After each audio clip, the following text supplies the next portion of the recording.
দেখো, আজকে যে টপিকটা নিয়ে আমরা শুরু করব সেটা হচ্ছে ক্রোমোজোমের গঠন। তো আমরা প্রথমেই কোষে আমরা যখন একটা সেল দেখেছিলাম, সেলের মধ্যে একটা, এটা ধরো কোষ, প্রাণী কোষ, ঠিক আছে? এই প্রাণী কোষের ভেতরে আমরা একটা এরকম গোলাকার একটা কোষীয় অঙ্গাণু দেখতে পেয়েছিলাম।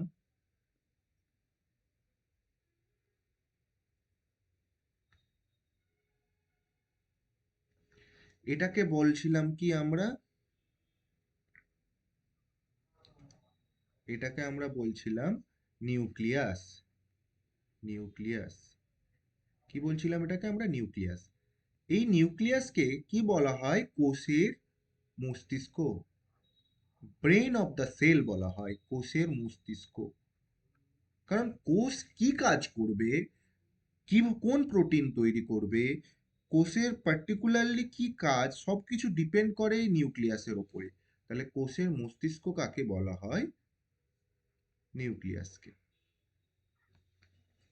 ঠিক আছে, এখানে আমরা কিছু জালিকা দেখতে পাচ্ছিলাম, যেটাকে বলা হচ্ছে কি ক্রোমাটিন জালিকা। কি জালিকা? ক্রোমাটিন জালিকা।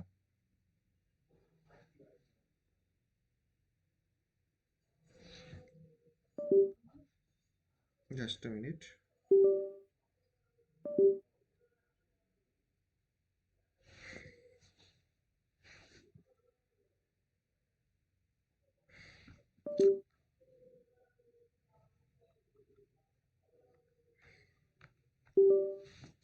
আচ্ছা, যে জালিকা দেখতে পাচ্ছিলাম সেটার নাম হচ্ছে ক্রোমাটিন জালিকা।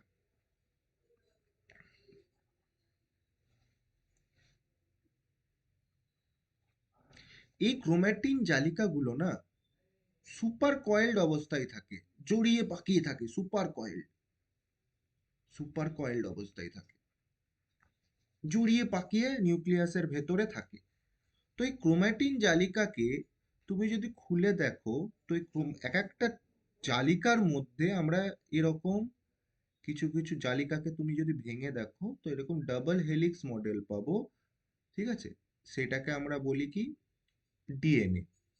কি বলি আমরা? এরকম যে মডেলটা পাবো, সেটাকে আমরা বলি ডিএনএ। আর ডিএনএ এর কিছু কিছু অংশে, এই যে ডিএনএ, এই ডিএনএ এর কিছু কিছু অংশে, এই ডিএনএ এর কিছু কিছু অংশে কি থাকে? জিন থাকে। জিন থাকে। ডিএনএ এর এমন একটা অংশ যে কিনা আমাদের বংশগতি, কোনো একটা বৈশিষ্ট্য, বংশগত আমাদের যে কোনো বৈশিষ্ট্য পরবর্তী প্রজন্মে কি করবে? বহন করে নিয়ে যাবে। আমাদের যে কোনো একটা গুণ, বৈশিষ্ট্য পরবর্তী প্রজন্মতে আমাদের নিয়ে যাবে। ঠিক আছে, তাকে আমরা বলি জিন। তাহলে ক্রোমাটিন জালিকাকে তুমি যদি ভালো করে দেখো, তার মধ্যে ডিএনএ পাবে, এবং ডিএনএ এর কিছু অংশে আমাদের বংশগতির ধারক এবং বাহককে পাওয়া যায়, যাকে বলা হয় বংশগতির ধারক। বংশগতির বৈশিষ্ট্য ধারক করবে এবং পরবর্তী প্রজন্মে সেটাকে নিয়ে যাবে। তাই ধারক ও বাহক বলা হয় কাকে? জিনকে। জিন কোথায় থাকে? ডিএনএ এর একটা পার্টিকুলার অংশে থাকে। বোঝাতে পারলাম?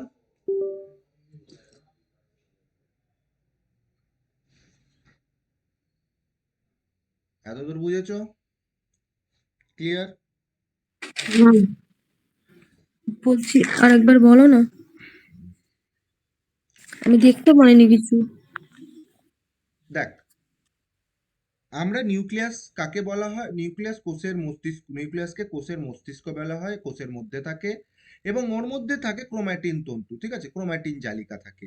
এই ক্রোমাটিন জালিকাকে তুমি যদি ভেঙে দেখো, তাহলে তোমরা কি দেখতে পাবে? যে এর মধ্যে ডিএনএ থাকে। এবং এই ডিএনএটাই কি হয়? ডিএনএ এর মধ্যে কিছু কিছু অংশ থাকে যেগুলো আমাদের বংশগতির মানে এক একটা অংশ, ডিএনএ এর মধ্যে পার্টিকুলার কিছু কিছু অংশ থাকে যেগুলো আমাদের বংশগতির ধারক এবং বাহক, বংশগতির কোনো একটা বৈশিষ্ট্য, ধরো কোনো একটা বৈশিষ্ট্য আছে, সেটাকে ধারণ করবে এবং পরবর্তী প্রজন্মে সেটাকে নিয়ে যাবে। তো ডিএনএ এর মধ্যে জিন থাকে। ঠিক আছে, আর ডিএনএ কার মধ্যে থাকে? ক্রোমাটিন জালিকার মধ্যে। বোঝা গেল? হ্যাঁ। এবার বুঝতে পেরেছিস?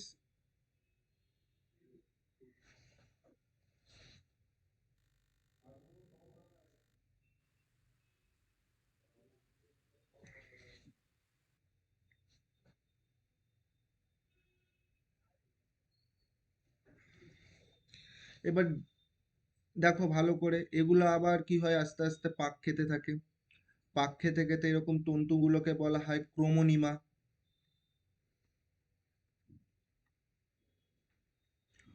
ক্রোমোনিমা। এরপরে এর গায়ে কিছু কিছু প্রোটিন লেগে যায়, ঠিক আছে। মনে রাখবে ডিএনএ হচ্ছে নেগেটিভ ধর্মী, ডিএনএ হচ্ছে ঋণাত্মক ধর্মী, ডিএনএ ঋণাত্মক চার্জ যুক্ত, মনে রাখবে ঋণাত্মক চার্জ যুক্ত।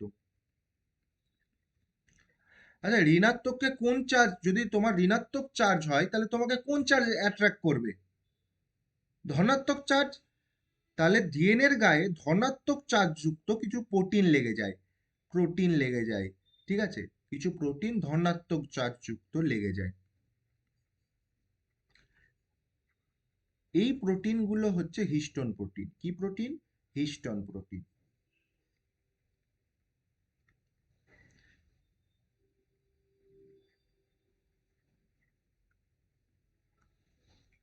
এরপরে বোঝো, এর গায়ে কিছু কিছু প্রোটিন লেগে যায়। এই অবস্থায় একে বলবো আমরা কি? ক্রোমোমিয়ার। ক্রোমোমিয়ার।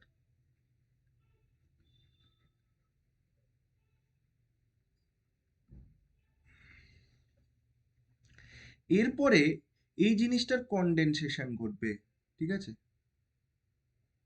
এরকম, এরকম হবে, মানে সুপার কয়েলিং হবে, বুঝতে তাহলে পেরেছি? মানে হচ্ছে এই এই যে প্রোটিন, এখানে কিছু কিছু জিনিস এরকম পুতির পুতির পুতির এরকম ভাবে দেখা যাবে, ঠিক আছে।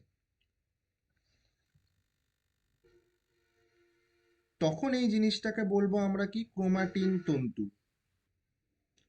ক্রোমাটিন তন্তু।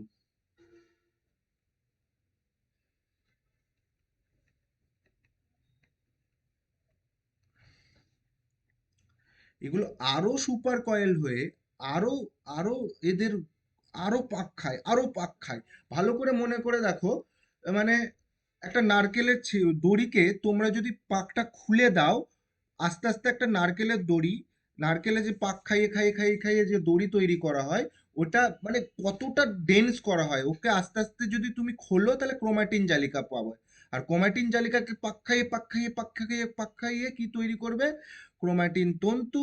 তারপরে তৈরি হয়ে যাবে কি? এরকম করে এই জিনিসগুলো থেকে যাবে। জাস্ট আ মিনিট, তোমাদেরকে বুঝিয়ে দিচ্ছি। এই যে ক্রোমাটিন জালিকাগুলি, ক্রোমাটিন তন্তুগুলো এর ভেতরে ঢুকে যাবে, দিয়ে এরকম করে তৈরি হয়ে যাবে আমাদের ক্রোমোজোম।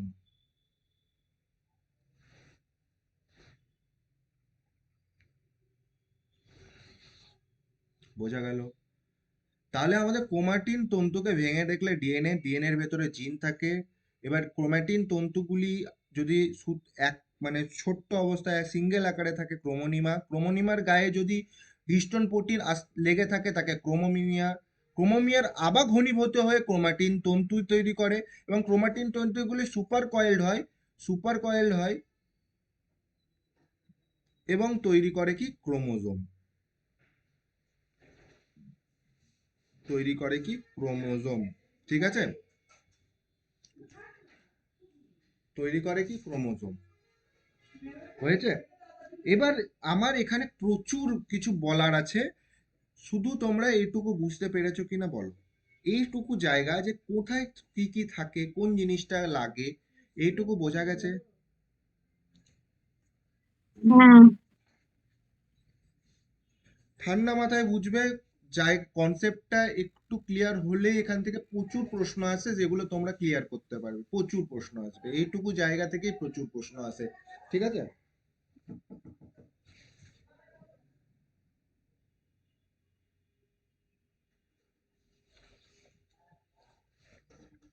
দেখো, এবার ক্রোমোজোম হয়ে গেল আমাদের।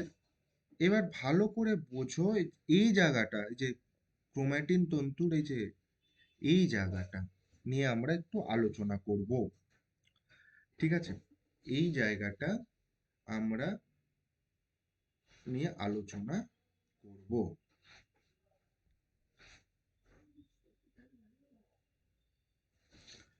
ভালো করে শোনো। এই যে হিস্টোন প্রোটিন নিয়ে পড়লাম। হিস্টোন প্রোটিন কত প্রকারের হয়? হিস্টোন প্রোটিন দেখো কত প্রকারের হচ্ছে। H1, H2A, H2B, H3A, H3B, টোটালে 5 প্রকারের হয়। কত প্রকারের হয়? 5 প্রকারের। কি কি? H1, H2A, H2B, H3A, H3B।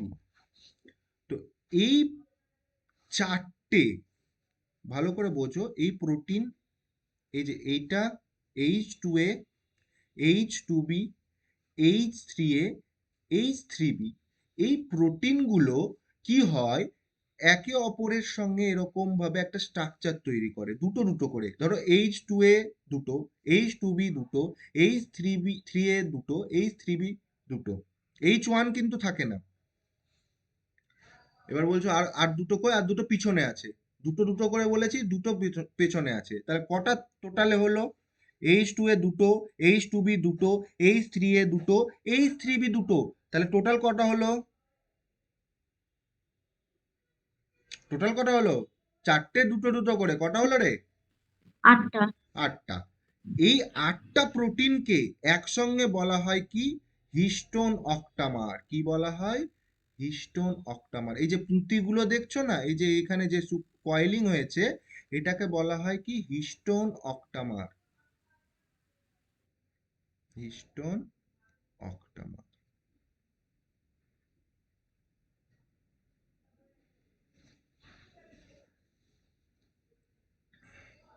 এই হিস্টোন অক্টামারকে, এই যে আমাদের ক্রোমাটিন তন্তুটা আছে না, এ কত পাক খায়? পুরো 2 পাক খায় না, কিন্তু 2 পাকের থেকে একটু কম, 1.67 পাক খায়, ঠিক আছে? কি বললাম? এই যে যখন এই যে গোল গোল করে ঘিরছে হিস্টোন অক্টামার, এই নীল কালারের এই যে জায়গাটা দেখতে পাচ্ছ, এটা হচ্ছে হিস্টোন অক্টামার। একে যখন গোল করে ঘিরছে, পুরোপুরি 2 পাক খায় না, 1.67 পাক খায়, ঠিক আছে? এই পাক, এই এই পয়েন্টে পাক খায়, পুরোপুরি পাক খায় না। এবং এইভাবে যে পুঁতির মতন অংশগুলো, ওটাকে আমি ভেঙে দেখালাম, ঠিক আছে? পাক খায়।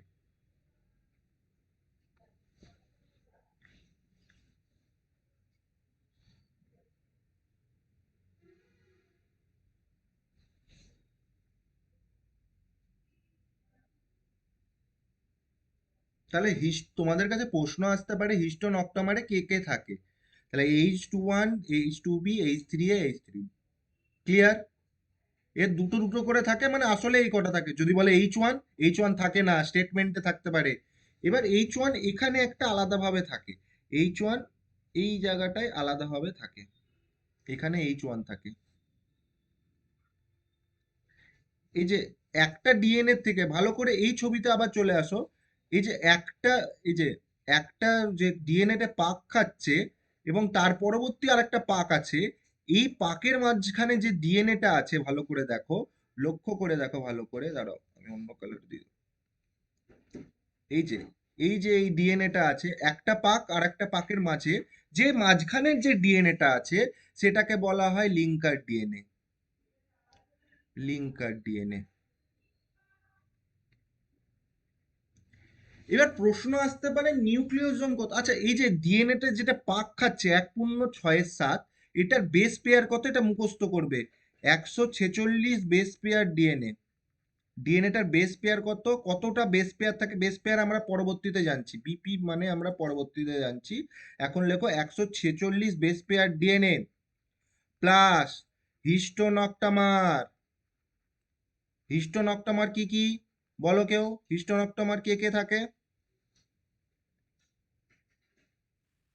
H2B, H2A, very good. H2A, H3B, এগুলোর H3B। সব একটা, মানে দুটো দুটো করে। তাহলে ওটা 8টা হয়ে গেল। তাই অক্টা, অক্টা কথাটা কোথা দিয়ে আসছে? ওইখান থেকে। এটা কেমন ধর্মী হয়? Positive charge. ডিএনএ কেমন? ঋণাত্মক। এগুলো প্রশ্ন আসতে পারে। এরপরে প্লাস হিস্টোন অক্টামার প্লাস এই যে H1, যে এই যে অক্টামারটা যেটা আলাদাভাবে লেগে থাকে, H1, এগুলোকে একসঙ্গে বলা হয় কি নিউক্লিওজোম। প্রশ্ন আসতে পারে নিউক্লিওজোম কি কি নিয়ে গঠিত। নিউক্লিওজোম মনে রাখবে, নিউক্লিওজোম কি কি নিয়ে গঠিত, প্রশ্ন আসতে পারে। 146 বেস পেয়ার ডিনে যে 1.67 পাক খাচ্ছে হুইস্টন অক্টোমারের উপরে, ঠিক আছে, তার সঙ্গে H1 আর এই হিস্টোন অক্টামার, এগুলোকে নিয়ে তৈরি হচ্ছে কি নিউক্লিওজোম, মাথায় রাখবে।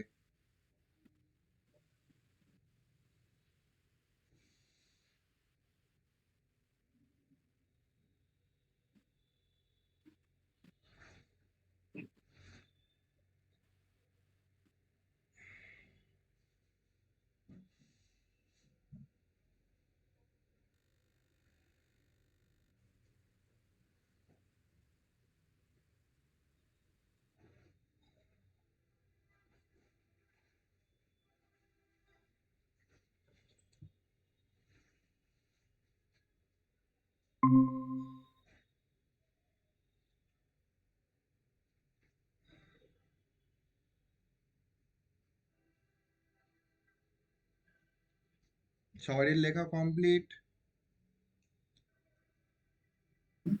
বলছে আমি না কিছু শুনতে পেয়েছি না কিছু দেখতে পেয়েছি। সবারই তাই হয়েছে? না, ছিল তো সবাই।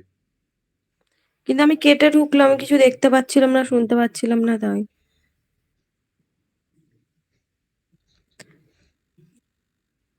এই লাস্টে যে লাইনটা লিখেছো না, নিউক্লিওজোম, তার আগে এটা তো কিছুই শুনতে পাইনি। আচ্ছা, 146 বেস পেয়ার ডিএনএ, মানে এই যে পাক খাচ্ছে যেটুকু ডিএনএ, এটার বেস পেয়ার কত? বেস পেয়ার মানে আমরা পরবর্তীতে ডিএনএ এর বেস পেয়ারিং যখন করছিলাম, এ এর সঙ্গে ডবল বন্ডে টি, ওগুলো পরবর্তীতে করব। তো 146 বেস পেয়ার ডিএনএ, তার সঙ্গে হিস্টোন অক্টামার, তার সঙ্গে যদি H1 ডিএনএ, H1 হিস্টোন যদি একসঙ্গে, এগুলোকে বলা হয় নিউক্লিওজোম। তাহলে যদি প্রশ্ন আসে নিউক্লিওজোম কি কি নিয়ে গঠিত, তাহলে এই সবগুলো নিয়ে গঠিত, এটা মাথায় রাখতে হবে। ক্লিয়ার হয়েছে? হ্যাঁ।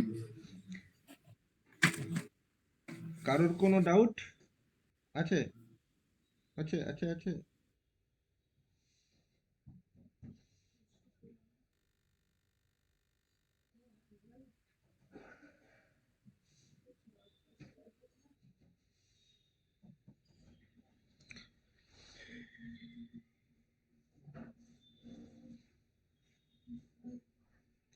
এবার তোমাদের ইউক্রোমাটিন আর হেটারোক্রোমাটিন সম্বন্ধে একটু আলোচনা করব। আচ্ছা, যখন দড়িতে পাক খাওয়াচ্ছ, কোথাও কোথাও পাক খুব গাঢ় হয়ে যায়, কোথাও কোথাও পাক খুব হালকা থেকে যায়, দড়ির যখন পাক খাওয়ানো হয়, ঠিক আছে? তো ইমাজিন করো, ওটাকে আমি উজালা দিয়ে ডোবালাম। বোঝার চেষ্টা করো, উজালার দ্রবণে আমি ওই দড়িটাকে ডোবালাম, ধরো একটা ওই কি উলের, সাদা উলের দড়ি, আমি ভালো করে ওটাকে পাক খাইয়ে খাইয়ে খাইয়ে খাইয়ে খাইয়ে উজালার দ্রবণে ডোবালাম। তো ভালো করে ইমাজিন করে দেখো যে কোন জায়গাটায় বেশি রঞ্জিত হবে আর কোন জায়গাটায় কম রঞ্জিত হবে। ভালো করে ইমাজিন করে দেখো, আমি দড়ি পাক খাওয়াচ্ছি, কোথাও পাক বেশি থাকছে, কোথাও পাক কম থাকছে। তো আমি ওটাকে উজালার দ্রবণে ডোবালাম, কোন জায়গাটায় বেশি রঞ্জিত হবে আর কোন জায়গাটায় কম রঞ্জিত হবে?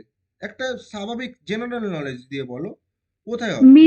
মিডিলেরটা বেশি মানে হবে। যেখানটায় বেশি জড়ানো আছে সেটা বেশি কালার অ্যাবজর্ব করবে কিনা? হ্যাঁ, হ্যাঁ কি না? Very good. আর যে জায়গাটা হালকা আছে সেই জায়গাটা বেশি কালার অ্যাবজর্ব করবে না। তো এইবার আমরা যখন ক্রোম্যাটিন থাকে, তখন ওর মধ্যে দুই ধরনের ক্রোম্যাটিন থাকে, ঠিক আছে? কি কি ক্রোম্যাটিন? স্যার, ইউক্রোম্যাটিন আর হেটারোক্রোম্যাটিন। আমি ক্রোমোজোমটাকে নিয়ে আমি আলোচনা করি। ক্রোমোজোমটাকে এ দেখো, এটা হচ্ছে ক্রোমোজোম,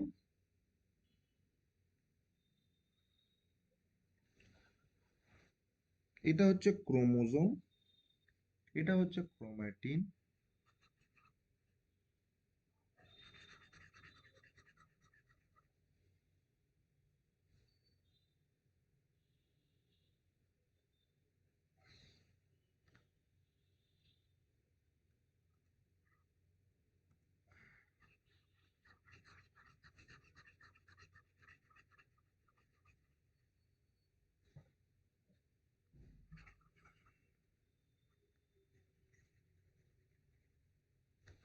জাস্ট বোঝানোর চেষ্টা করছি যে ধরো এই জায়গাগুলো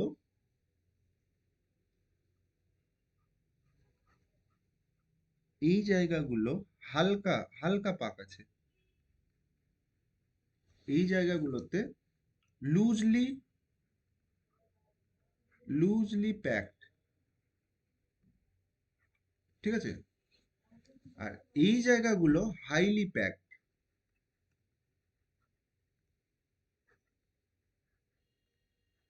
হাইলি প্যাকড মানে কি, যে খুব ভাবে কয়েল হয়েছে, খুব ঘনভাবে কয়েল হয়েছে, হাইলি প্যাকড, যেখানে প্যাকড ভালো, ভালো করে মাথায় রাখবে, একটাই ট্রিক্স, হাই থেকে মনে রাখবে, হেটারোক্রোম্যাটিন। যেটা ভালোভাবে পাকানো আছে, কনডেন্স বেশি হয়েছে, সেই ক্রোম্যাটিন গুলোকে বলা হয় হেটারোক্রোম্যাটিন, আর যেটা লুজলি ইওক্রোম্যাটিন, ইউক্রোম্যাটিন। এবার ভালো করে মাথায় রাখো যে হাইলি থেকে হেটারো মনে রাখছি, আর আমি একটা ভালো যুক্তি দিয়ে বললাম যে যেই জায়গাটা বেশি পাক থাকবে সেখানে রং বেশি ধরবে, তাহলে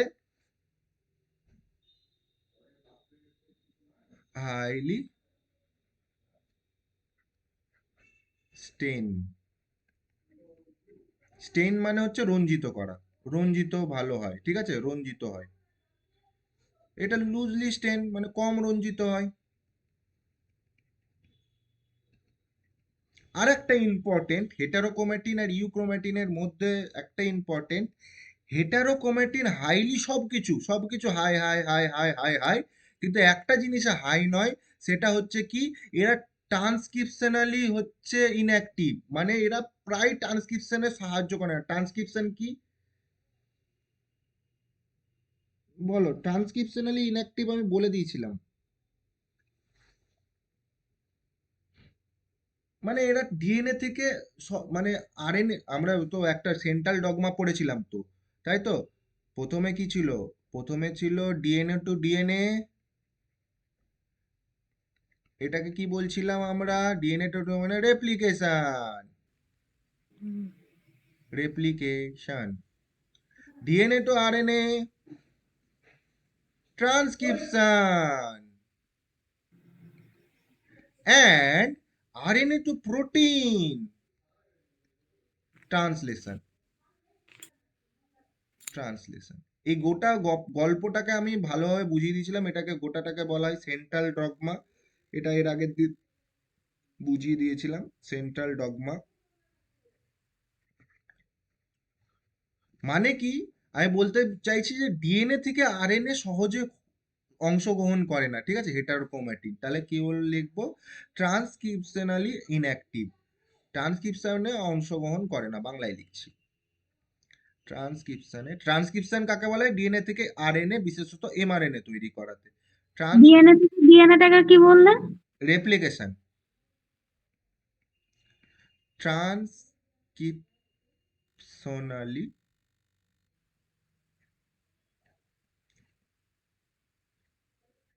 নিষ্ক্রিয়, একটা নিষ্ক্রিয় একটা সক্রিয়।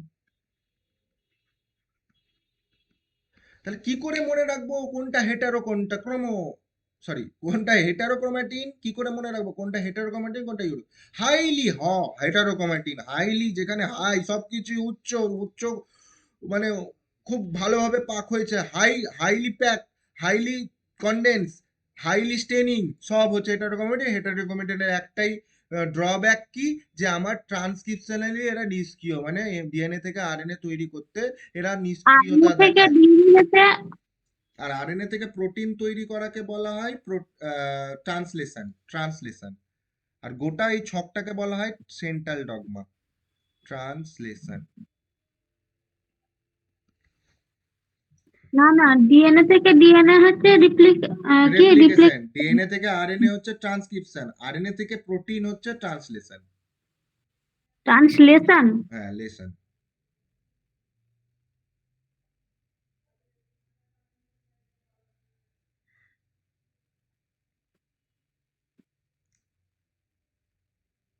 এই মাঝখানের যে খাঁজটা তোমরা দেখতে পারছো, এই যে এই জিনিসটা, এইটাকে বলা হয় সেন্ট্রোমিয়ার। কি বলা হয়? ক্রোমোজোমের, আচ্ছা দুটো বাহু আছে, একটা পি বাহু, একটা কিউ বাহু, মাঝখানের অংশটাকে বলা হয় সেন্ট্রোমিয়ার। কি বলা হয়? সেন্ট্রোমিয়ার। আর এর পাশে একটা ডিস্ক শেপড স্ট্রাকচার থাকে, চাকতির মতন অংশ থাকে, এরকম চাকতির মতন অংশ থাকে, সেটাকে বলা হয় কি? কাইনেটোকোর। ডিস্ক শেপ স্ট্রাকচারকে বলা হয় কাইনেটোকোর। কাইনেটোকোর ইম্পর্টেন্ট কেন? যখন কোষ বিভাজনের সময় যে বেম তন্তুগুলো ক্রোমোজোমের কোথায় যুক্ত হয়, তোমরা সবাই সেন্ট্রোমিয়ার বলবে, কিন্তু সেন্ট্রোমিয়ারের বাইরে যে কাইনেটোকোর অঞ্চলটা আছে ওখানে বেম তন্তুগুলো যুক্ত হয়। এটা কেন ইম্পর্টেন্ট? খুবই ইম্পর্টেন্ট, কারণ বেম তন্তু কোষ বিভাজনের সময় এর সঙ্গেই যুক্ত হয়। বেম তন্তু কোষ বিভাজনের সময়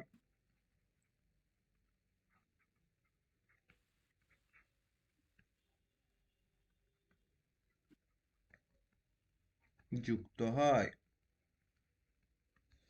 বাহ, সুন্দর সুন্দর সুন্দর সুন্দর।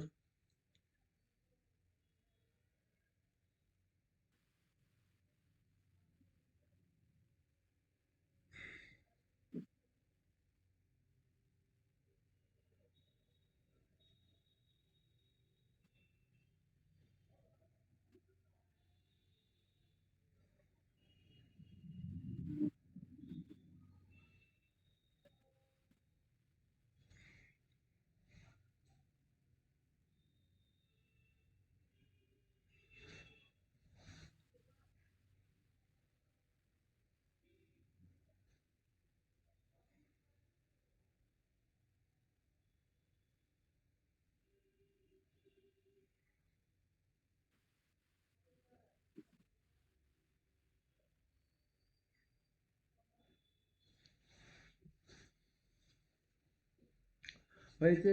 এবার দেখো, এবার আমরা ক্রোমোজোমের সেন্ট্রোমিয়ারের অবস্থান অনুযায়ী ক্রোমোজোমের ভাগ করব। মাঝখানে সেন্ট্রোমিয়ার আছে, পি বাহু আর কিউ বাহু সমান, ঠিক আছে? ক্রোমোজোমকে আমরা এইভাবে লিখছি, এই যে দুটো বাহুকে এইভাবে আঁকছি। কেমন শেপড হচ্ছে? মাঝখানে দেখো সেন্ট্রোমিয়ার, পি বাহু কিউ বাহু সমান, মাঝখানে যদি সেন্ট্রোমিয়ার অবস্থান থাকে, মেটাসেন্ট্রিক। মেটাসেন্ট্রিক কেমন দেখতে? ইংরেজির ভি অক্ষরের মতন। সেন্ট্রোমিয়ার পি বা কিউ বাহুর দিকে যদি একটু সরে যায়, একটু সরে যায়, একটু সরে যায়, দাঁড়াও একটু সরাই, বেশি না একটু সরাবো,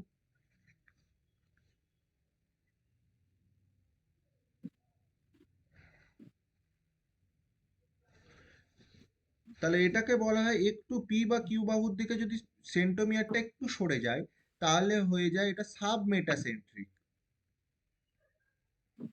সাবমেটাসেন্ট্রিক কেমন দেখতে? কোন ইংরেজি অক্ষরের মতন দেখতে? স্যার, এল। যদি পি বাহু কিউ বাহু টেলোমিয়ার, মানে যেটা মানে তোর হচ্ছে ক্রোমোজোমের একদম পশ্চাৎ ভাগটাকে বলা হয় টেলোমিয়ার।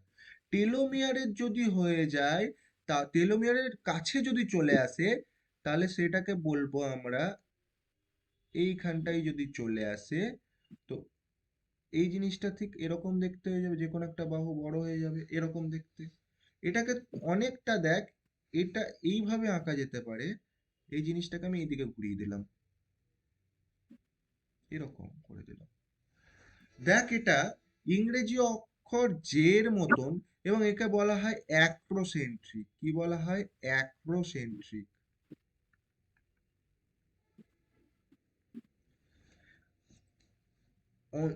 আর যদি ক্রোমোজোমের একদম টেলোমিয়ারের দিকে যদি চলে আসে, কি সেন্ট্রোমিয়ার, সেন্ট্রোমিয়ার একদম টেলোমিয়ারের দিকে চলে এসে, টেলোমিয়ার মানে পশ্চাৎ অংশ, ক্রোমোজোমের একদম নিচের অংশকে টেলোমিয়ার বলা হয়। ওই অঞ্চলে সেন্ট্রোমিয়ার যদি প্রবেশ করে তাহলে তা আমরা ওকে বলবো টেলো টেলোসেন্ট্রিক, সরি, টেলোসেন্ট্রিক।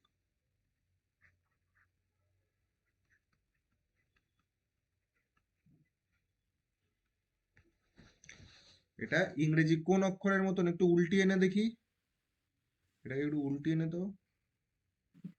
কোন অক্ষরের মতন দেখতে ইংরেজি? আই। আই। ইম্পর্টেন্ট, সব অক্ষরগুলো ইম্পর্টেন্ট। All clear?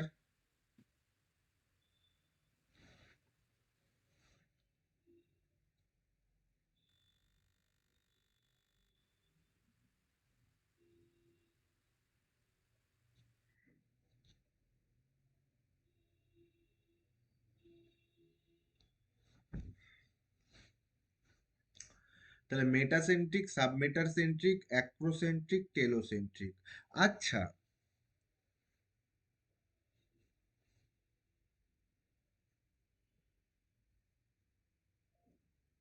আমরা ক্রোমোজোম পড়ছি এরকম, ভালো করে বোঝ।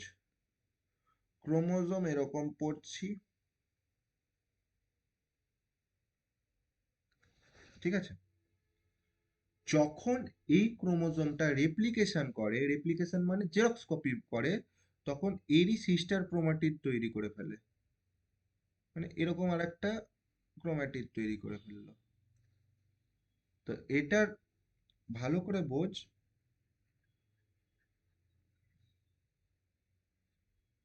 তোদেরকে একটু বোঝাই যে কনসেপ্টটা কি। এটা ভাব ডিএনএ, ডিএনএ কন্টেন্ট, এই যে ক্রোমোর ভিতরে যেটা আছে সেটা কি বলেছিলাম? ক্রোমাটিন জালিকা, ঠিক আছে, ক্রোমোনিমা, যা ইচ্ছা বলতে পারিস। এখন আপাতত ভাব যে ওর মধ্যে ডিএনএ কন্টেন্ট, ওর মধ্যে তো ডিএনএ আছে, আমরা বললাম। তো ডিএনএ কন্টেন্টটা কি হচ্ছে রেপ্লিকেশনের পর, মানে হচ্ছে ডিএনএ রেপ্লিকেশন হচ্ছে যখন, তখন কি হচ্ছে দ্বিগুণ হয়ে যাচ্ছে। কিন্তু এদের প্লয়েডিটা, ধর এটা ডিপ্লয়েড, ঠিক আছে, এটা ধর ডিপ্লয়েড। ডিপ্লয়েড মানে 2n, হ্যাপ্লয়েড মানে n।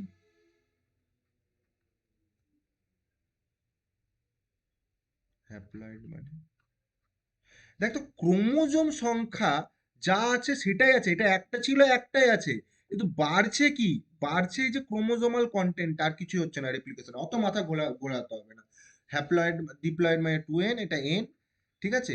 এটা যদি মানে সিঙ্গেল থাকা অবস্থায় এ যদি 2n ছিল, এ যখন সিস্টার ক্রোমাটিড, এই একে অপরকে কি বলা হয়? Sister chromatid. কি বলা হয়? Sister chromatid. ক্রোমাটিড কি করে তৈরি হলো? By replication. রেপ্লিকেশন করে একটা ক্রোমোজোম আর একটা তৈরি করলো, একই, দেখ সেন্ট্রোমিয়ার সেম এদের, বুঝেছিস? একটাই ক্রোমোজোমটা একটাই, কিন্তু ডিএনএ কন্টেন্টটা বেড়ে গেছে, শুধু এইটুকু মাথায় রাখবি। রেপ্লিকেশন।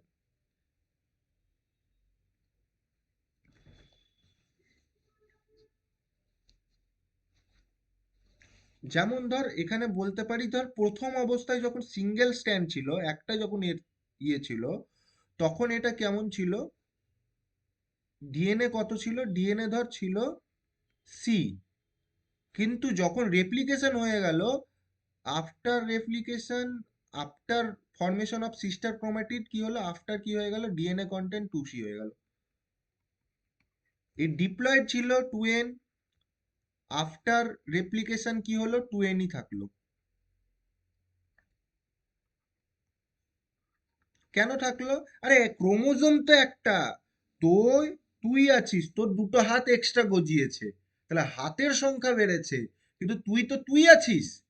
ডিএনএটা বাড়েনি, এটা তোর কনসেপ্ট বুঝতে হবে। ও যদি ডিপ্লয়েড থাকে, রেপ্লিকেশনের পরও ডিপ্লয়েডই থাকবে, ক্রোমোজোম সংখ্যার কোনো পরিবর্তন হবে না, ডিএনএ কন্টেন্টের পরিবর্তন হবে। ডিএনএটা সি ছিল, 2C হয়ে গেছে, এটা বুঝতে হবে।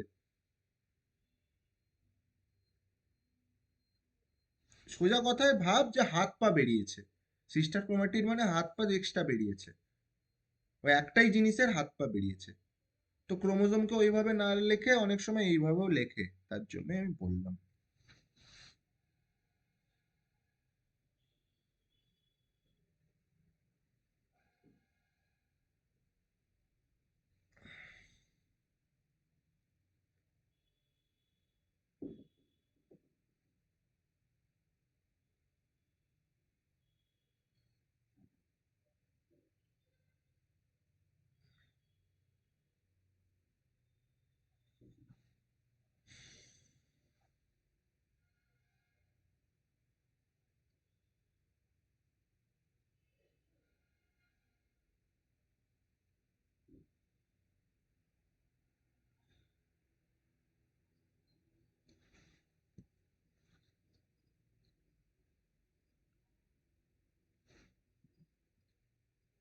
ছয় লেখা হয়েছে?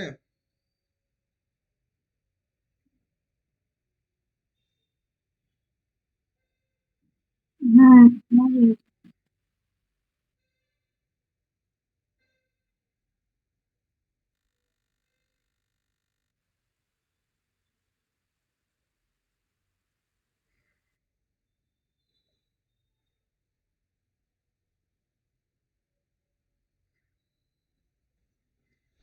এবার লেখো কোষ চক্র। শেষ টপিক, বেশি মাথায় আর তোমাদের ঢোকাবো না। কোষ চক্র। একটা কোষ, দেখ ভালো করে কোষ চক্রটা ভালো করে বুঝবি। কোষ চক্র, সেল সাইকেল।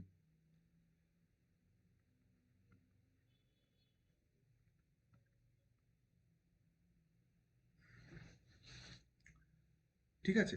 কোষ চক্র, একটা কোষ যখন মানে নিজের বৃদ্ধি থেকে বিভাজন দশায় কিভাবে তার চক্র আকারে প্রবেশ করে এবং কি করে সেই সেলটা, একটা সেল থেকে অনেকগুলো সেল তৈরি হয় বা কিভাবে কি না হয় সেই নিয়ে আমরা আলোচনা করব। কোষ চক্র ভালো করে বোঝো যে দুটো দশা প্রধানত নিয়ে গঠিত হয়। একটা হচ্ছে বিভাজন দশা, একটা হচ্ছে বৃদ্ধির দশা। একটা হচ্ছে কোষ বৃদ্ধির দশা,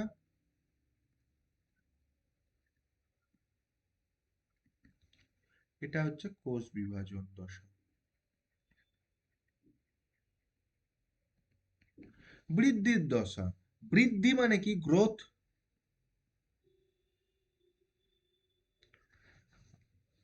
ভালো করে বোঝো, এই যে একটা সেল সাইকেল আঁকবো আমি, সাইকেল, তার আগে সার্কেল এঁকে নিই।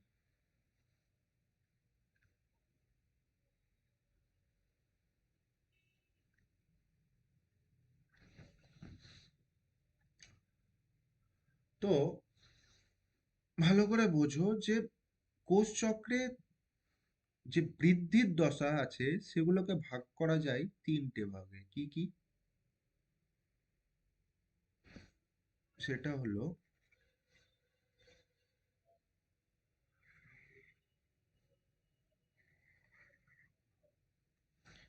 G1, G1 means growth 1, S, G2।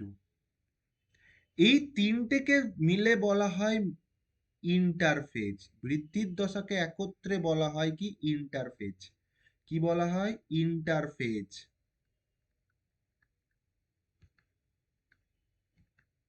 কোষের যে বৃদ্ধি, গ্রোথ হচ্ছে, গ্রোথ 1, এস, গ্রোথ 2, এই তিনটেকে একসঙ্গে বলা হয় ইন্টারফেজ দশা। কি বলা হয়? ইন্টারফেজ দশা। ক্লিয়ার? আর বিভাজন দশাটাকে বলা হয় mitotic phase. Mitotic phase, mitotic phase. Bangla ইংরেজি হয়ে গেছে, একটু অ্যাডজাস্ট করে নাও। Mitotic phase. মাইটোটিক ফেজের এবার অনেক দশা আছে। জি2-র পরে ঢুকে যাবে কিসে? মাইটোটিক ফেজের প্রথম হচ্ছে প্রোফেজ, তারপরে হচ্ছে মেটাফেজ। বাংলায় লিখি একটু,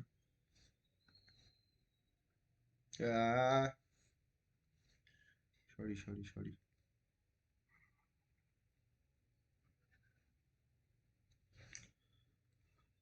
মাইটোটিক ফেজ। দুটো কোষ চক্রের দুটো দশা, একটা হচ্ছে বৃদ্ধির দশা যেটাকে আমরা ইন্টারফেজ বলি। ইন্টারফেজকে তিন ভাগে ভাগ করা যায়, G1, S, G2। আর মাইটোটিক দশা কোষ বিভাজন দশা। কোষ বিভাজন দশাকে কিভাবে ভাগ করা হচ্ছে? প্রথম ভাগটাকে বলা হচ্ছে, মাইটোটিক ফেজের প্রথম অংশটাকে বলা হচ্ছে কি? প্রোফেজ। প্রোফেজ। তারপরে হচ্ছে মেটাফেজ। মেটাফেজ।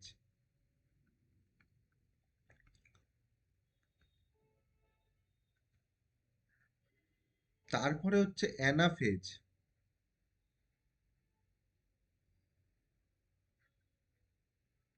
অ্যানাফেজ। তারপরে হচ্ছে টেলোফেজ।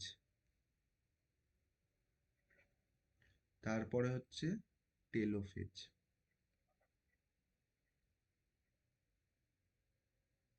টেলোফেজ। তারপরে হচ্ছে, তারপরে হচ্ছে সাইটোকাইনেসিস।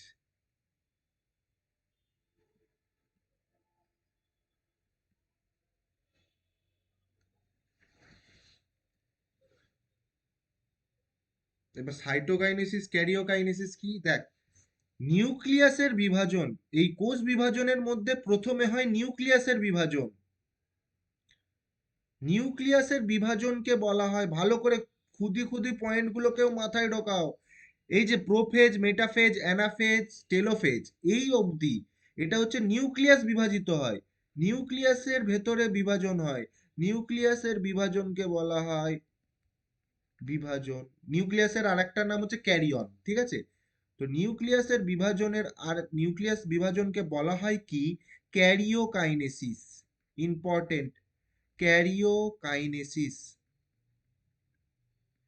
ক্যারিওকাইনেসিসের মধ্যে কি কি পড়ে? প্রোফেজ, মেটাফেজ,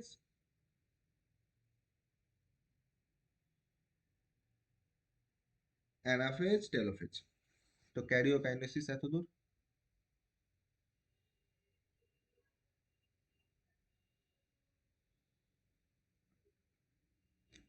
পরপর মনে থাকবে।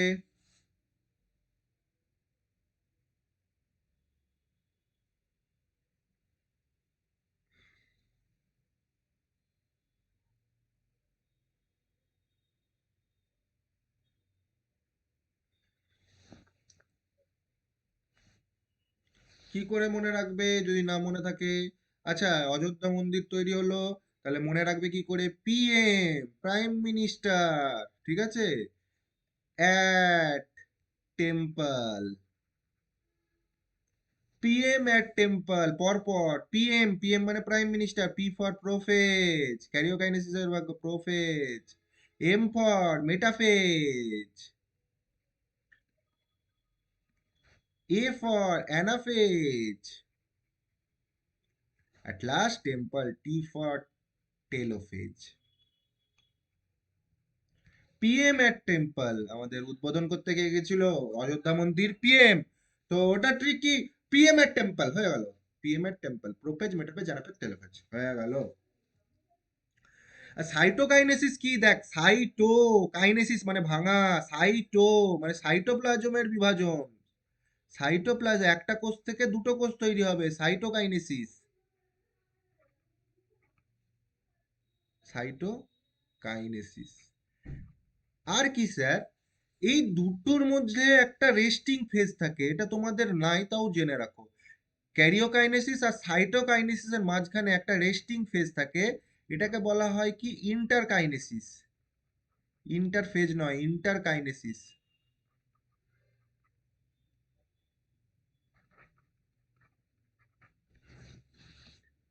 ইন্টারকাইনেসিস এটা কি, বিশ্রাম দশা।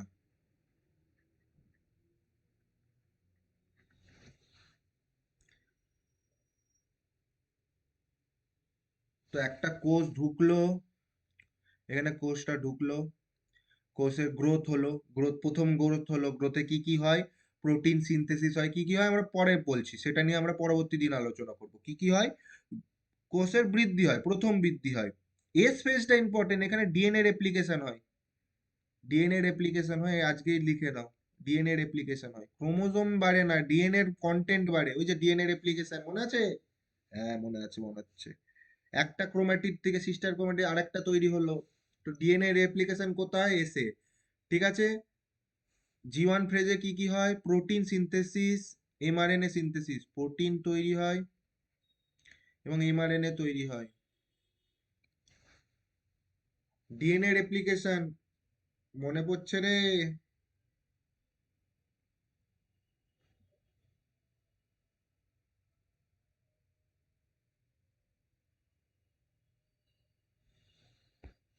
জি টুতে কি কি হয়? জি টুতে আরএনএ তৈরি হয়, লিখে রাখো। আরএনএ তৈরি হয়, কি হয়? বেম তন্তু, বেম গঠন হয়, বেম তন্তু গঠন হয়, বেম তন্তুর গঠন হয়, ঠিক আছে। আর কি হয়? আরএনএ তৈরি হয়, প্রোটিনও তৈরি হয়, প্রোটিনও তৈরি হয়। ইম্পর্টেন্ট হচ্ছে এস ফেজ, এস ফেজে ডিএনএ রেপ্লিকেশন হয়। কোন ফেজে ডিএনএ রেপ্লিকেশন হয়? এস ফেজে।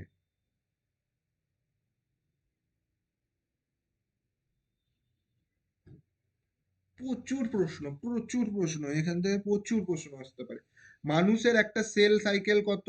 মানুষের হচ্ছে, হিউম্যানের হচ্ছে কত সেল সাইকেল? সেল তৈরি হতে 24 আওয়ার্স। এর মধ্যে 23 হচ্ছে কি আওয়ার্স হচ্ছে ইন্টারফেজ। ইন্টারফেজ হচ্ছে সব থেকে বড়, ঠিক আছে? আর 1 আওয়ার হচ্ছে কি মাইটোটিক ফেজ। তেমন ইস্টের হচ্ছে 90 মিনিট, তার মধ্যে 85 হচ্ছে ইন্টারফেজ, 85 মিনিটস হচ্ছে ইন্টারফেজ, আর 1 মিনিট হচ্ছে মাইটোটিক ফেজ।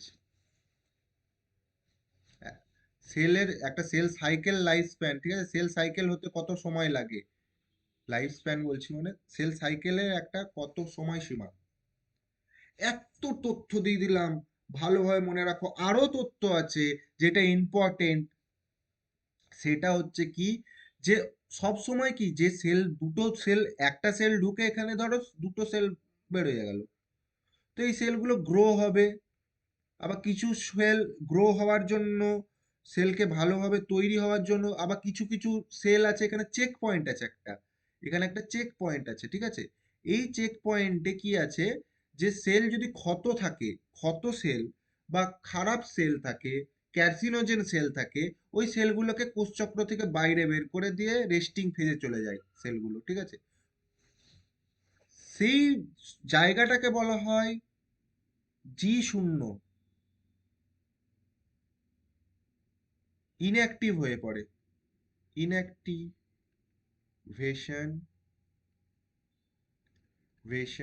Of sell. ক্ষত সেল, যদি খারাপ সেল থাকে ওটা কোষচক্র থেকে বের করে দিয়ে ওই কোষটাকে ঠিক করে রিপেয়ার করে তারপরে কোষচক্রে পাঠাবে, ওখানে একটা চেক পয়েন্ট আছে।